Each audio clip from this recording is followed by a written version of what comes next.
and welcome to Open Up and Say Ha, stories from underneath the paper gown. We like to start every episode by talking about something interesting medically that we've learned, either about our own bodies or about the bodies of others. Julia, what you got for us today? So I something happened to me that I took. Okay. Well, oh yeah. If you're a fan here, you've probably listened to Circling the Drain podcast, and you may or may not know that I am on menopause hormone therapy, or also known as HRT hormone. MHT, menopause hormone therapy, or HRT hormone replacement therapy, also is what they used to call it. Yeah, I was trying to say, couldn't get it together. Anyway, so I cycle through progesterone. I take it 14 days out of the month, and then I get my period, and then I go about my life, and then I take it 14 days or whatever. And those 14 days are basically like the nights that I sleep the best out of my entire month. Progesterone helps you sleep at night. It's one of the many things that it does for you. But anyway, this one night we were like watching a movie. It was like a Friday night or something. And lately I've been kind of forgetting to take it. And so it was like 7 p.m, and I was upstairs in the bathroom, and I was like, let's just take it now so I don't forget to take it later at like 9 or 10 or 11, whenever I go to bed.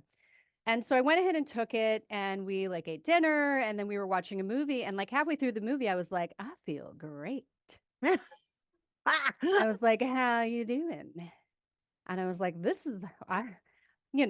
I feel amazing. And what I realized was that normally I'm asleep when that shit kicks in. And I just had to I was like, this is to testify and say that it really does work. And when you're awake, when it kicks in, holy fuck, it is. It's like taking Xanax. I was just like, dip-de-doo, what's up, husbo? Like, how you doing? How you doing over there? And he was just like, what is going on with you? And I was like, I feel great. And then I was like, I gotta go to bed. I'm tired.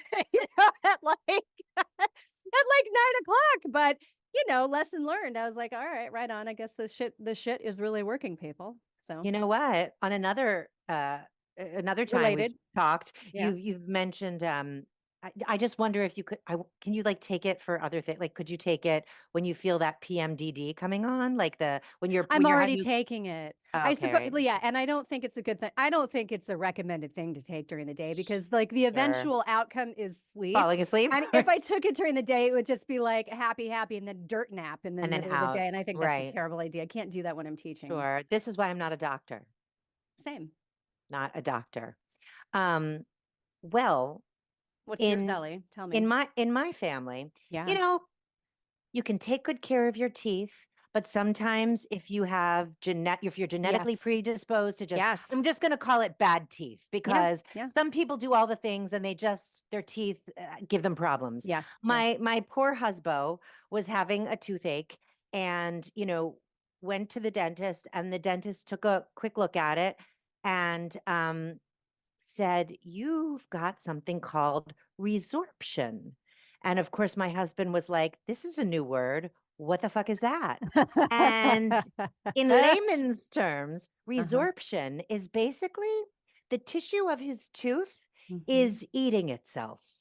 The resorption, right? It's like absorbing its own self. The tooth is hungry. It doesn't get enough food. It's eating its own.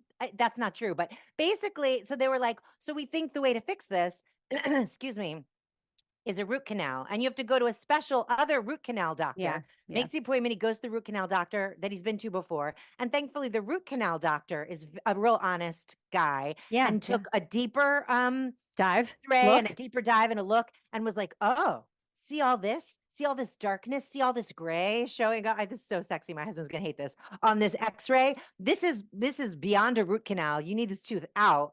I'm not going to do this root canal. Go back to where you came from. And so now he's in the process of planning to have a tooth removed, a flipper put in, because then they have to wait for the tissue to heal before they can put a proper implant in. But it's so upsetting, because we're all aging. It's what we do, and you get more things, and there's just things you don't fucking know about and you don't plan for, and you sort of know peripherally, things are going to deteriorate. Maybe my teeth are going to give me problems or whatever, but he can get this one fixed. But then now, of course, he's worried that all his teeth are going to eat themselves. That's so strange. I think the wildest part is when you go at our age, you go to the doctor and you're like, oh, I've got a thing. And they're like, no, it's not that thing. It's this thing, which you've never heard Right. of and has this really weird name. And you're like, oh God. Especially for someone like, especially for people like you and I who do deep research and we Yeah. usually go to the doctor thinking we know what it We is. know. We're like, Yeah. it's Yeah. either this or it's this. And they're like, no, it's this It's other thing this. you've never heard of.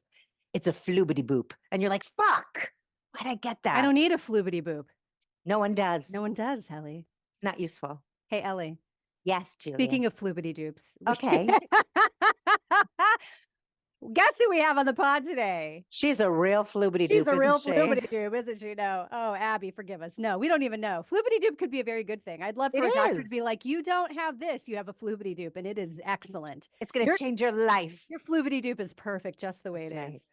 right. I don't know where that just went. All right, I'm going to read her bio, though, so that everybody knows who she is, and I'm going to read real close to the screen like this because I'm blind. All I'll do it right. with you.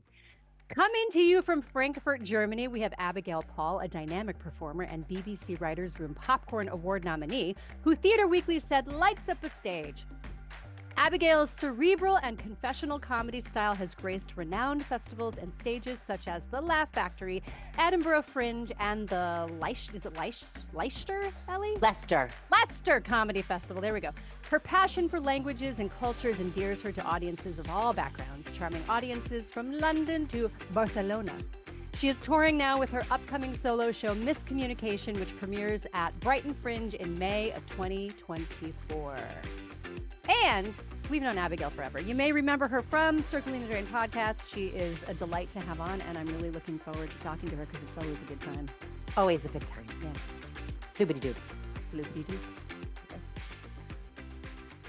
Abigail Paul, we're so happy you're here. Julia, Ellie, I couldn't be happier to be here. Hi. I love you guys. Oh, that's so nice to hear. You're floating in a black void and we're floating in pink voids and we could be anywhere, but you're in Germany. I am.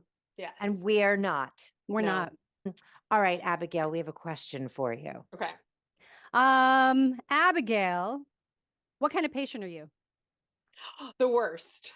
Explain. Say more. Oh Say my more. gosh. I mean, I am the absolute worst patient. I think that is the theme for me and all patienthood that I've ever had throughout my medical history. Nobody wants me. I apologize to every doctor. I'm like, I'm so sorry this is about to happen to you. Once got a little piece of glass stuck in my foot and I kicked the doctor. Like I properly, and I said I was gonna, I was, he was jabbing my foot and there was glass in it. So, I'm just, it's not that I'm not a warning. Yeah. It's not that I'm not polite about it. It's just that I am absolutely the worst. So is this just like you, I just want one more sentence about this. Like, are you a big baby? Yes. Okay. All right. The world's worst baby. And I think I didn't really have medical insurance growing up. I don't know about you guys, but it's pretty typical, because for young people, Americans, we just kind of wing it. Like, you'll probably be fine. And so I didn't really go to the doctor that much. So I built it up in my head, I had my first cavity like last year. I had I never got stung by a bee, things like that. I just didn't have a lot of medical things. You didn't have reason to go.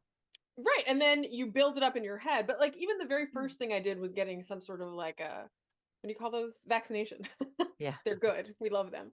When I was really young. What is it even? Maybe they shot her there. Did they shoot you in the wrist? No. I was just trying to think of the word. I was recently right at an here. Airbnb. Okay, this is because I was recently at an Airbnb and the woman tried to murder me with her apartment because the door handles were made out of razor blades. Very attractive. But like I can send you a picture. It was like super thin. Wait, like, say that again. What was made out of? The door handles in the apartment were all made out of this like really like design beautiful, like but very thin kind of razor blade. Yeah, metal. So razor blade metal. Yeah, so I had to wrap the thing in like my t-shirts to not stab myself. Strangest thing I've ever heard. Well, this is the other thing. I am a klutz, so that doesn't help my medical marvel problem. Here's what I would ask for. If there is a picture of these doorknobs, I want. Yeah. Okay. We'll post it. We'll post it. We'll post. We can see how ridiculous these door handles were. Because was there anything in the reviews? No, and I didn't even No. tell the woman. And I feel like that's kind of like I'm cheating on my own persona because my whole thing is like, I'm not that nice. But I didn't have the heart to tell her, listen, you have fantastic taste, but your house is trying to get me. But your doorknobs are trying to kill me, Yeah, it was ma'am. really, yeah. They Wow. needed to baby proof that apartment for me. And I think it's embarrassing because like no one else did post anything about it. Maybe So maybe everyone's she's bleeding embarrassed. everyone and we're all being nice about it, Yeah, but no one yeah. wants to say it on booking. That's what I I mean- think. I mean, especially if there's like a big British population, then they're definitely not going to complain about it. Right? The way they get drunk? No, They're just not going to well, survive those door handles. I was going to say just the way that they're the politeness. Oh yeah, that too. Yeah, they're gonna tell you about the door handles, but they're not gonna tell the owner. They're not gonna mention it in the review. Oh, I'm waiting- everything was lovely. Just got a little bit of an ouchie. It's all right. Don't mind me. She Have does fun. provide in her bathroom like that medical, what's that like like you know, you put- Neosporin. yeah. Ah, Well, they don't, yeah, that yeah, kind of it's stuff. not that because it's not here. So that Yeah. could have been a clue. Wow, that I love this. That took us in a whole. That was wow. But we're back. Yeah, We're back. Yeah. And now let's hear the story that you came to tell us, which Okay. is beautifully titled A Tale of Two Cysts. Yes. Well, we wanted to talk about like medical issues. And I Uh-huh. was thinking about like, if you guys recall, because you were not on this trip with me because you now live in New York, but when we were at University in Orlando, some friends of ours went on a big New York City trip. And it was like my first time going to the big city. You know what I mean? Like I love musicals and it was like a musical. You know, I was so excited, right? And we were 18 maybe, you know, we didn't have a lot of money. yeah. So like when you buy the ticket, it's not like you can just cancel something like that, you know? But I did notice right before we left for our big trip to the big city, we were going to see Rent the Musical for the first time. So that should date it perfectly. Yeah. It was still on Broadway originally. And can I have to interject for just a moment because I remember this time because Yeah. I was living with some of the people who went with you. Correct. And upon your return, Rent was forever ruined for me because you all just sang it incessantly all the time to the extent that I never, ever wanted to see the show. I was just like, I can't stand this show. And I will That's add fair. for the Yeah. listeners that I lived with Abigail at the time, and Yeah. I didn't know how to drive, nor do I still know how to drive. So I was at her mercy to drive me to and from our classes at university every day. And Abigail blasted Rent every day This to and sounds from right. school Yep. and sang it at the top of her lungs. And your singing is lovely, but Rent did get it got tired. It got I got tired. tired. And Well, then you know. recently, my son got into it, and I was having Oh. PTSD when my like 9-year-old was screaming it from his bedroom. I was like, yeah, but it's back. Anyway. It's back. It's back. It was very La Vie Boheme. There was nothing we could do. Yeah. It was an Yeah. anthem. You know, it had, well, but you know, karma got me, I think, because I went to the trip so excited, but I noticed before we left there was something like wrong or off. And I dealt with it by ignoring it Obviously. Yeah. completely. I Yeah. mean, and then I sat on a plane for what was not that long, maybe 2 hours, 2.5 hours from Florida to New York, I guess. But then you have to walk in New York City, and I had never done that before because, as you all know, we lived in Florida, right? So you Mhm. don't walk in Florida, No. right? Even if you don't You- drive, Ellie, you still have someone drive you. You can't walk. No, If you no walk, walking. I remember coming back from Europe once, and I was walking on the street, and someone thought I was a whore because that's Right. just how we are in Florida. Nobody That's walks. right. So Nobody walks. you go to New York, and I've sat on that plane for a while, and then we were all the way up at our friend's apartment, and I want to say it was Washington Heights. It was a good old walk down to other things. And I slowly but surely noticed that I could no longer walk because I was in intense and serious pain. And it was so bad that I decided that, well, I think everyone else decided for me that I was going to have to stop complaining. And so they. I thought you were going to say everyone decided for you that you needed medical attention. No. But they They were like, decided for "Shut you the that you fuck needed to up. shut Shut the fuck up. Yeah. It You're was a lot, right? ruining La Vie And it was- Boheme. It was their big trip to the big city too, right? Like, so Yeah. I felt horrendously guilty for ruining it, that I hadn't sort of noticed there was a problem before I left. And then, you know, I tried to like not have it, and then it was too bad. So yeah, so we took me off to the hospital, and I don't know what the situation is now in New York, but to walk into a New York City emergency room at that time, what would that have been, 1997-ish? Something Sure. like Yeah. that? That sounds Yeah. right. Yeah. I had to put $2,000 down on my credit card just to walk in. just to be like, hi, let me fill out the paperwork. I don't know. Are your faces shocked by that? Yeah. I don't remember. Yeah.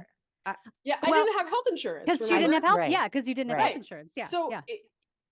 and there was no hope I was going to get that money back, but also I couldn't walk anymore. So like I parted ways with my money. That was not to be treated, by the way. That wasn't going to include any treatment. I was like, here I am, please help me.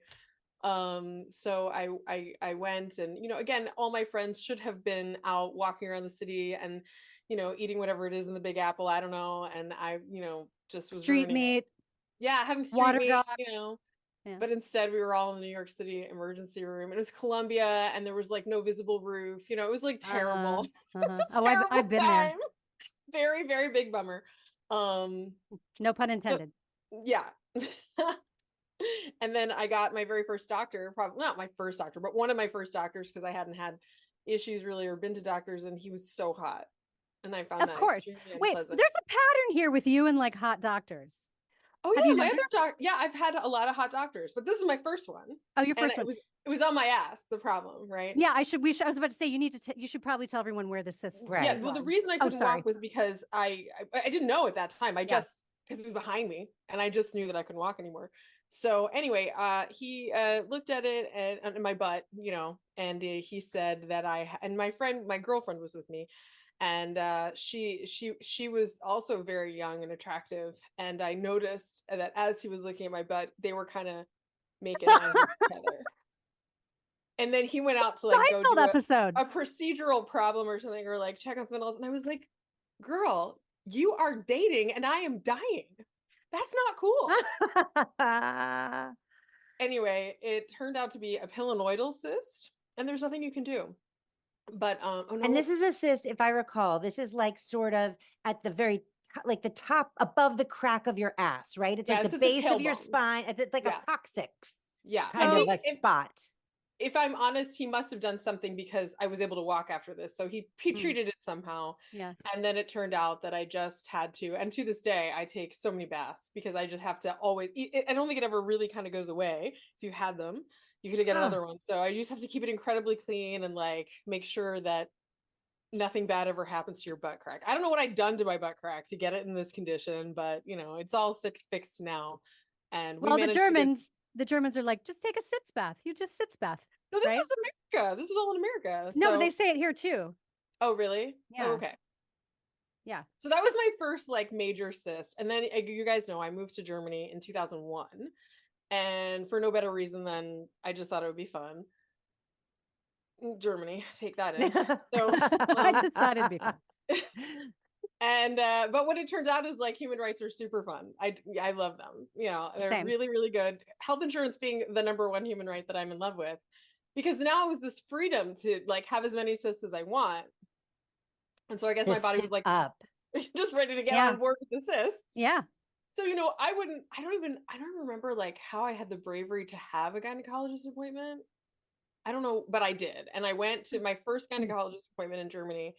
And they were so chill about this. They just, they do the ultrasound bit, and the female doctor immediately detected that I had an ovarian cyst, right? Which sounds serious, but it's really just like a pimple, right? It's a pimple on your uterus. It's not a huge deal.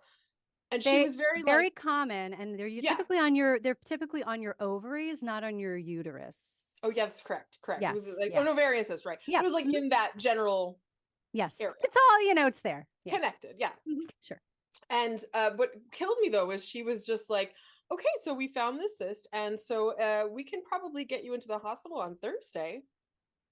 I was like, hospital? Like, I just started seeing a doctor, and she wants me to go get a surgery. And I was like, get a surgery. No. So I panicked, I cried, and I left. And I didn't go back for a really long time because chicken. Like to ignore. Because denial. So good. It's my favorite game. Is it really a long time? You didn't go back for a really long time, like a few weeks or like months or years? I can't remember, but what I do know is that I switched health insurance in the meantime. Okay. And because I kind of changed jobs and I wound up having to take a private health insurance, which is actually really rare here. People don't usually, this is going to become important later, but people don't usually get private insurance, but I had to do some freelance work and therefore I had to do only like the private insurance. Okay. And in Germany, it's hard to get, and it's also much better, just like in everywhere, you know, like the private insurance, you get like the best stuff and whatever. And so I was too embarrassed to go back to that doctor. So I wound up crying, and a friend of mine helped me find another doctor. Because, you know, when you move to a country like Germany, you're not very functional because I couldn't speak the language. Yeah. Yeah. So someone else had to help me out. And I don't remember, was it like the guilt or the shame? But finally I was like, I think I have to go see a gynecologist. Boo-hoo, will you help me? She got me an appointment. And this is how I met Dr. Mueller, who we know as my very hot German gynecologist, who is also a psychiatrist. He's the John Hamm adjacent. Yes. Doctor. Dr. Mueller. And what you may not have realized, because you don't live here, is that Dr. Mueller was on a street called Kaiserstrasse, which is famously also a red light district. Oh, great.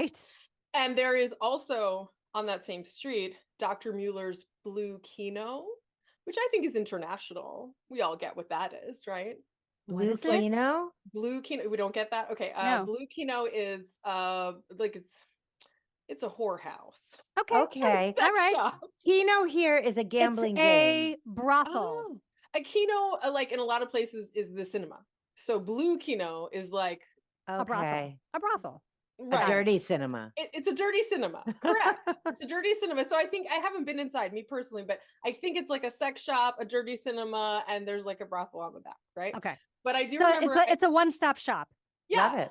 I just remember telling my friend June here in Germany, I said, you know, I think I found a really good gynecologist, and if you want to go, you should make an appointment. So she just looked it up on the phone book back then, and she looked up, you know, Dr. Mueller on the Kaiserstrasse, and she called Dr. Mueller's Blue Kino to make an appointment for her gynecologist appointment. We were like, nope, wrong place. It's not. Nope. She was like, no, I want to make an appointment with you. And they were like, no, you don't. No, you really don't.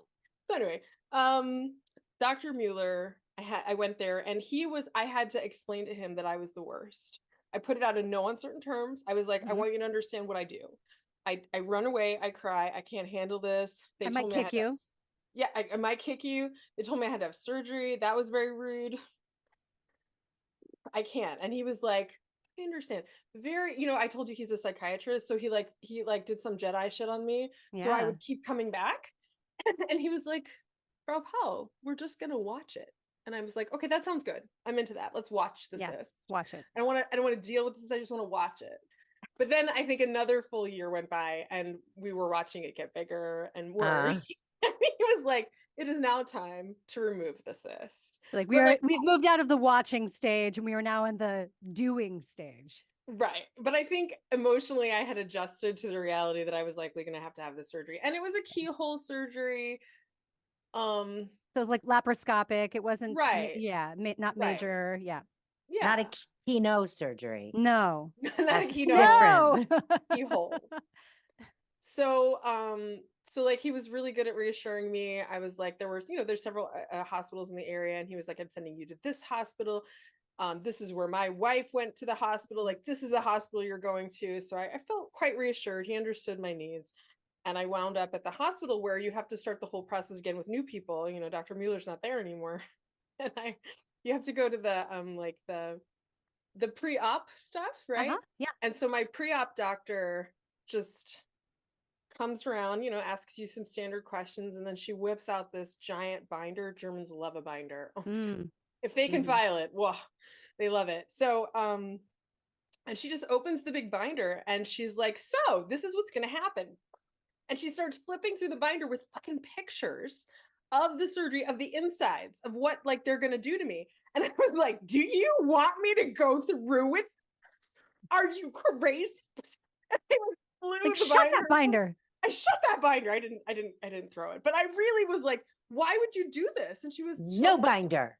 Nobody. She was so surprised though. She said, "Oh, I'm so sorry. It's just German women. They want to know." I want to know. I would be appreciative. I'd be like, show me all of the things. Well, that's the thing. I wondered if, again, because I'm a big giant fucking baby, am I the crazy person? Because Sorry, were they illustrations or photographs of previous surgeries? It was like all of the above, it was Okay. diagrams, bullet Okay. points, Mixed. pictures, all in, I'm sure it's all done on an iPad now, but this was, back in the day, and it was Yeah. all in a Binder. binder. Binder. Yeah. And like, that's the question I have is, yes, I'm a baby. We all know that. But like, do people really want to know what they're going to do to you?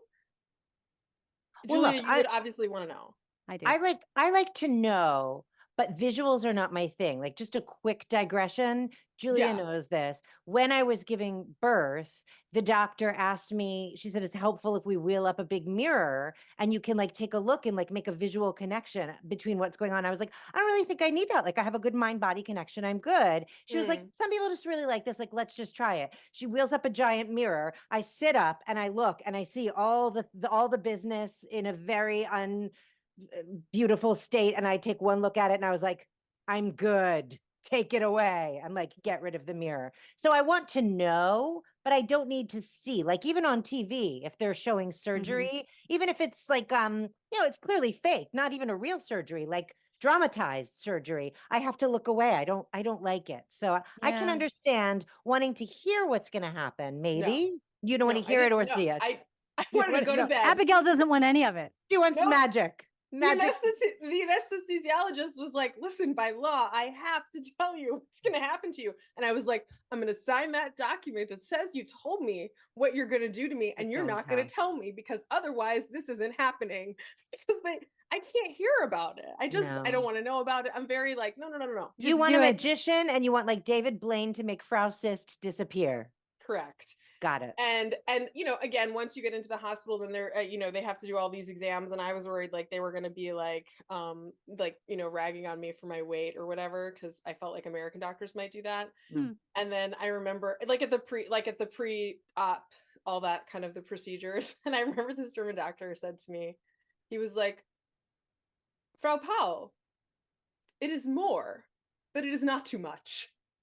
Oh, it's like, how nice. Yeah, I feel like that like maybe like that. the proper supermodel. Put it on a fucking t-shirt, man. It's more, but it is not too much. It is more, but it is not too much. It's that gentle balance the Germans have. I joke about them being overly honest, but that was kind of him. And the other thing they kept doing is they kept saying like because it was on my ovary, yes, correct, and they were like, sie hat noch Kinderwunsch.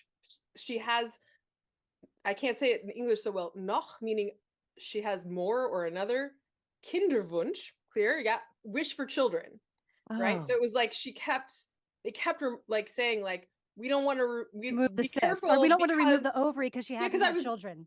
Yeah, and I was really young, and I was like, I remember the first time you told me you wanted to have kids, I thought you were kidding. Right. I didn't know that people really wanted to have kids, but we all people do that on purpose.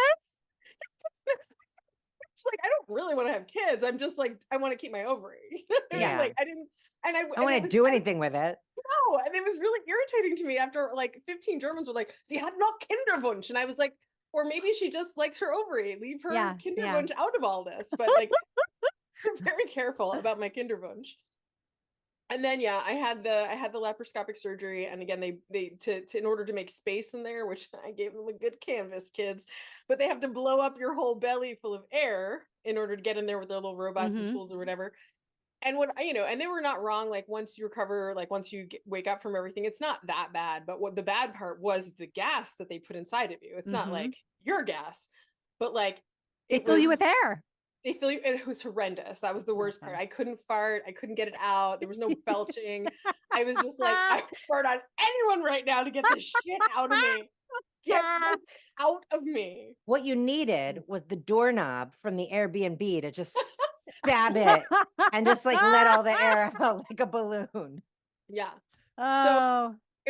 So they told me before I went in, there was an important thing. Like when I told you I switched doctors, but I also switched health insurance, and I went to the private health insurance. And when I signed up for that insurance, they ask you again questions. They sent a lady to my house, and we went through the whole questionnaire, and she did it all in English because I couldn't speak German well enough at that time. And she asked me the question in English. She said, what's your name and address and blah, blah, blah. And do you have any diseases? And I answered no, because for me, a disease is like cancer, Crohn's disease, something that you've been diagnosed with. So I honestly answered the question no. But later when I learned German better, I figured out what she probably meant was, do you have any illnesses? Right? So Oh, an ovarian cyst would technically be an in the illness. range of what she Yeah. was. A Yeah. pre-existing condition. Yes. Yeah. I believe that's what she wanted to ask, but I answered the question honestly at the time as asked. I Yeah. did not have any diseases.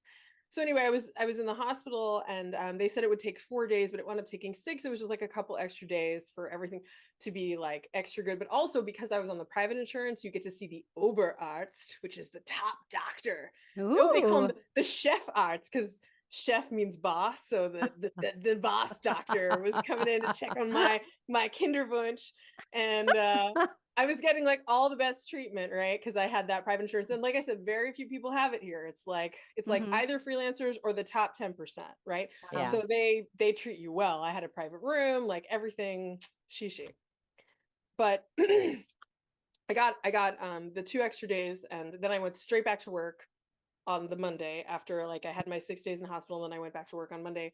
And the next time I saw Dr. Mueller, I told him that, and he was like shocked. He was like, you did what? Because he expected me to come in asking for like a sick paper or whatever, you know. I again, I don't know how you call it in English, but like a, you know, a proof that A doctor's note. A doctor's note is what Thank we you. call it. Yeah.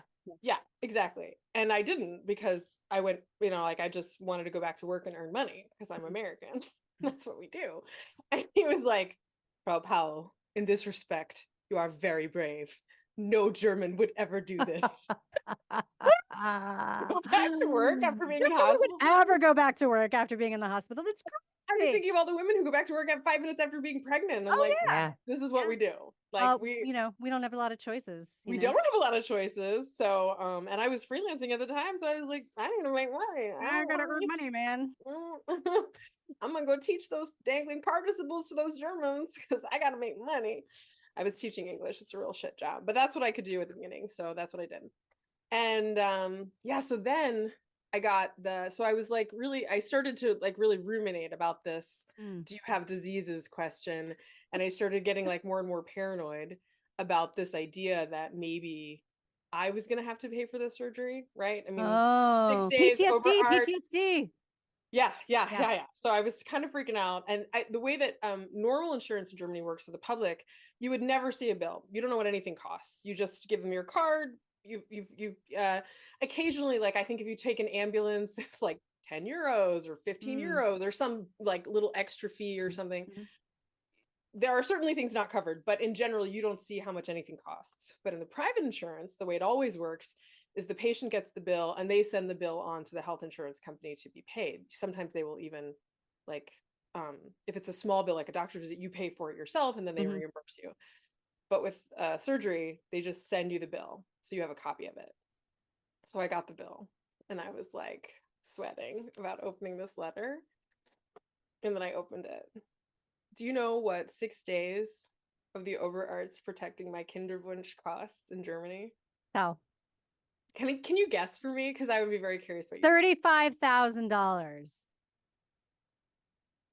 Are you waiting for me to guess? Yeah. I feel like it's going to be the opposite. I feel like it's going to be super low, shocking on the super low end. So like $100. No, you're both wrong in the extremes. Okay, great. I was just trying. I don't know. Yeah. Yeah, but your instincts were right because it was $2,360. Yeah, that would be like a $50,000, $100,000 or more. I don't even know. Yeah, like hundreds.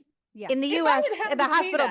That's a few Advil, like at a hospital, right? Like they bill you ridiculous for ridiculous, stupid shit. Yes. Yeah. So I remember thinking like I could pay that. Like it would take me a minute to make that money, but I could pay that. Right. Like, and if then you had to. If you had to. Yeah. Yeah. But you didn't. I hope I didn't get her fired. Oh. Do you have diseases? Do you have diseases is not how you ask that question, insurance adjuster.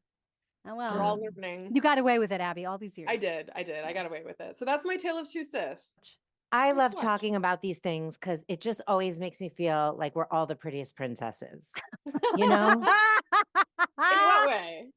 Like just like, I mean, the things we're all humans, and like, especially as women, we're like trying to, I don't know, maintain some sort of like we don't pee and poop and nothing gross happens with our bodies, but we are the grossest. like the things that grow on us and in us and what you have to do to them and how just And the things that come disgusting. out of us. Right. All of it. Yeah. All of it. All of Pretty, it. pretty princesses. Yes. That's the title of this episode. Pretty Princesses. Yeah. The detail, I've known the pelonidal cyst story for a long time, and the detail Abigail didn't share that was my favorite from the story at the time was in the moment where our friends who were with her were wanting her to shut the fuck up. She was with some very tall friends, and these very tall friends had a long stride, and not only were walking all the hell over New York City, which is what you do, but were walking briskly. And one very tall, lovely friend in particular said the phrase, "Step it up." And I've never forgotten. I know exactly. I know who that Yes, was. that in your pain and discomfort and whining for a very good reason, you were told to step it up, and you were like, "Step it up!" Like I can't. Like you don't even understand. It was like, "Come on, step it up." Those were the days. Yeah. Those No, were the and I days. haven't mentioned names, not because, for any other reason than it's, they're not here to approve me telling the story. Sure. But I forgot the funny detail of Step It Up. Yeah. Because I think I was probably trying to play it down. So I didn't, Oh, for sure. it wasn't the bummer. But then I think probably she said stepping up, and there's a good chance I cried a lot. And then Sure. everyone That was sounds like, right. "Let's take you to the hospital." Yeah. Step it up to the That hospital. just, breaking that wasn't point. on my go to New York bingo card. I No. know. I mean, I do remember from the pictures and the time and seeing Rent. Once we got, past After the that. hospital part, yeah, we were great. We had a really good time. Yes. Yes. I was jealous. It sounded like you had fun. Yeah. Yeah, it me was too. fun. Everything after Yeah. that was fun. Yeah. Thank you for sharing Yeah. a tale Oh, of you're two welcome. cysts. This was good. Please Fun. tell our listeners where they can find your work on the internet or anywhere. Or anywhere. Okay. Yes, I'm mostly a live performer, but bitch has got to make content because it's 2024 and you can't just be a performer in a room and tell jokes. So I am to my great disdain going to be stepping up my social media game, and I would come to you guys for maybe some tips on that. But anywhere on the Twitters, the socials, the things, you can find me at Abby for Laughs. And it turns out you That's can the spell number Abby 4. That's yeah, the number exactly. 4. Abby, ABBY, because every other spelling is weird. 4 Laughs. And we'll Got put it. it in the All the show things. notes also. Thank but you. Yeah. I love it. Yeah. This was great. It's always been spending time with you and hanging out. Yeah, I love it too. Step it up. Well, thank you guys Yeah. for having me.